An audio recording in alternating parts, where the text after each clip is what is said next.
ಬೆದರಿಕೆ ಬಂದಿರುವಂಥದ್ದು ಮೈಸೂರಿನ ಅಕ್ರಮ್ ಖಾನ್ ಮೇಲೆ ಈ ಒಂದು ಆರೋಪ ಕೇಳಿ ಬರ್ತಾ ಇದೆ. ಪುನೀತ್ ಕೆರೆಹಳ್ಳಿಗೆ ಜೀವ ಬೆದರಿಕೆಯನ್ನು ಹಾಕಿದ್ದಾರೆ ಅನ್ನುವಂಥ ಒಂದು ಆರೋಪ ಇದೆ.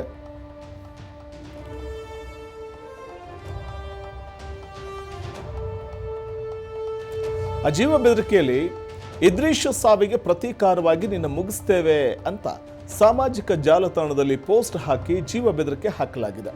ಈ ಸಂಬಂಧ ಅಕ್ರಮ್ ಖಾನ್ ವಿರುದ್ಧ ಪ್ರಕರಣ ದಾಖಲಾಗಿದ್ದು ಮೈಸೂರಿನ ಉದಯಗಿರಿ ಠಾಣೆಯಲ್ಲಿ ದೂರು ದಾಖಲಾಗಿದೆ. ಅಕ್ರಮ್ ಖಾನ್ ಅನ್ನುವಂತಹ ವ್ಯಕ್ತಿ ಈ ಜೀವ ಬೆದರಿಕೆ ಹಾಕಿರುವಂಥದ್ದು.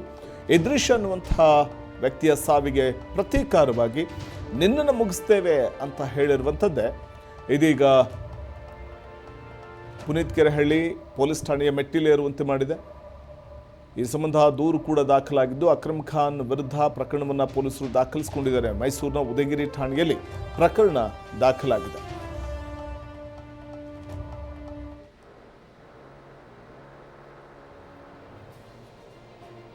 ಇದ್ರೀಶ್ ಅನ್ನುವಂಥ ಒಬ್ಬ ವ್ಯಕ್ತಿಯ ಹತ್ಯೆಯ ವಿಚಾರವಾಗಿ ಅಕ್ರಮ್ ಖಾನ್ ಎಂಬಾತ ಪ್ರತಿಕ್ರಿಯಿಸಿದ್ದು, ಬೆದರಿಕೆಯನ್ನು ಹಾಕಿದ್ದು ಪುನೀತ್ ಕೆರೆಹಳ್ಳಿಗೆ.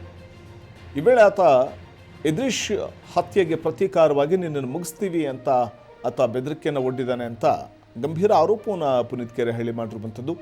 ಇದೇ ಕಾರಣಕ್ಕೆ ಪೊಲೀಸ್ ಠಾಣೆಯಲ್ಲೂ ಕೂಡ ದೂರನ್ನು ದಾಖಲಿಸಿದ್ದಾರೆ. ಇನ್ನು ದೂರಿನ ಅನ್ವಯ ಅಕ್ರಮ್ ಖಾನ್ ವಿರುದ್ಧ ಪ್ರಕರಣ ದಾಖಲಾಗಿದೆ ಮೈಸೂರಿನ ಉದಯಗಿರಿ ಠಾಣೆಯಲ್ಲಿ.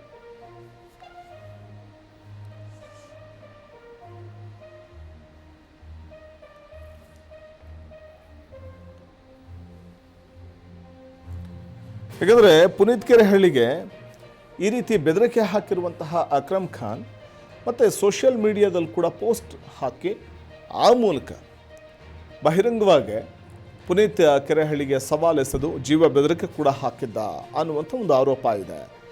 ಯಾಕಂದರೆ ಪುನೀತ್ ಕೆರೆಹಳ್ಳಿ ಈ ಸಂಬಂಧ ಈಗಾಗಲೇ ಉದಯಗಿರಿ ಠಾಣೆಯಲ್ಲಿ ದೂರನ್ನು ಕೂಡ ದಾಖಲಿಸಿದ್ದಾರೆ ಅನ್ನುವಂಥ ಮಾಹಿತಿ ಇದೆ. ತನ್ನ ವಿರುದ್ಧ ಕೇಳಿ ಬಂದಿರುವಂತಹ ಒಂದು ಬೆದರಿಕೆ, ಕೊಲೆ ಬೆದರಿಕೆಯ ಹಿನ್ನೆಲೆಯಲ್ಲಿ ಹೋಗಿ ದೂರು ದಾಖಲಿಸಿರುವಂಥದ್ದು. ಸೋಷಿಯಲ್ ಮೀಡಿಯಾದಲ್ಲಿ ಕೂಡ ವೈರಲ್ ಆಗಿತ್ತು. ಅಕ್ರಮ್ ಖಾನ್ ಪುನೀತ್ ಕೆರೆಹಳ್ಳಿಯನ್ನು ಮುಗಿಸ್ತೀನಿ, ಇದ್ರೀಶ್ ಎಂಬ ವ್ಯಕ್ತಿಯ ಹತ್ಯೆಗೆ ಪ್ರತೀಕಾರವಾಗಿ ನಿನ್ನನ್ನು ಮುಗಿಸ್ತೇವೆ ಅನ್ನುವಂಥ ಒಂದು ಪೋಸ್ಟನ್ನು ಸೋಷಿಯಲ್ ಮೀಡಿಯಾದಲ್ಲಿ ಹಾಕ್ಕೊಂಡಿದ್ದ ಅಕ್ರಮ್ ಖಾನ್ ಎಂಬಾತ. ಈ ಹಿನ್ನೆಲೆಯಲ್ಲಿ ಪುನೀತ್ ಕೆರೆಹಳ್ಳಿ ಜೀವ ಬೆದರಿಕೆ ದೂರು ದಾಖಲಿಸಿದ್ದಾರೆ. ಈ ದೂರಿನ ಅನ್ವಯ ಪ್ರಕರಣ ದಾಖಲಿಸಿಕೊಂಡಿರುವಂಥ ಮೈಸೂರಿನ ಉದಯಗಿರಿ ಠಾಣೆ ಪೊಲೀಸರು ಈಗಾಗಲೇ ಕ್ರಮವನ್ನು ತೆಗೆದುಕೊಳ್ಳುವುದಕ್ಕೆ ಮುಂದಾಗಿದ್ದಾರೆ ಆರೋಪಿಯ ವಿರುದ್ಧ.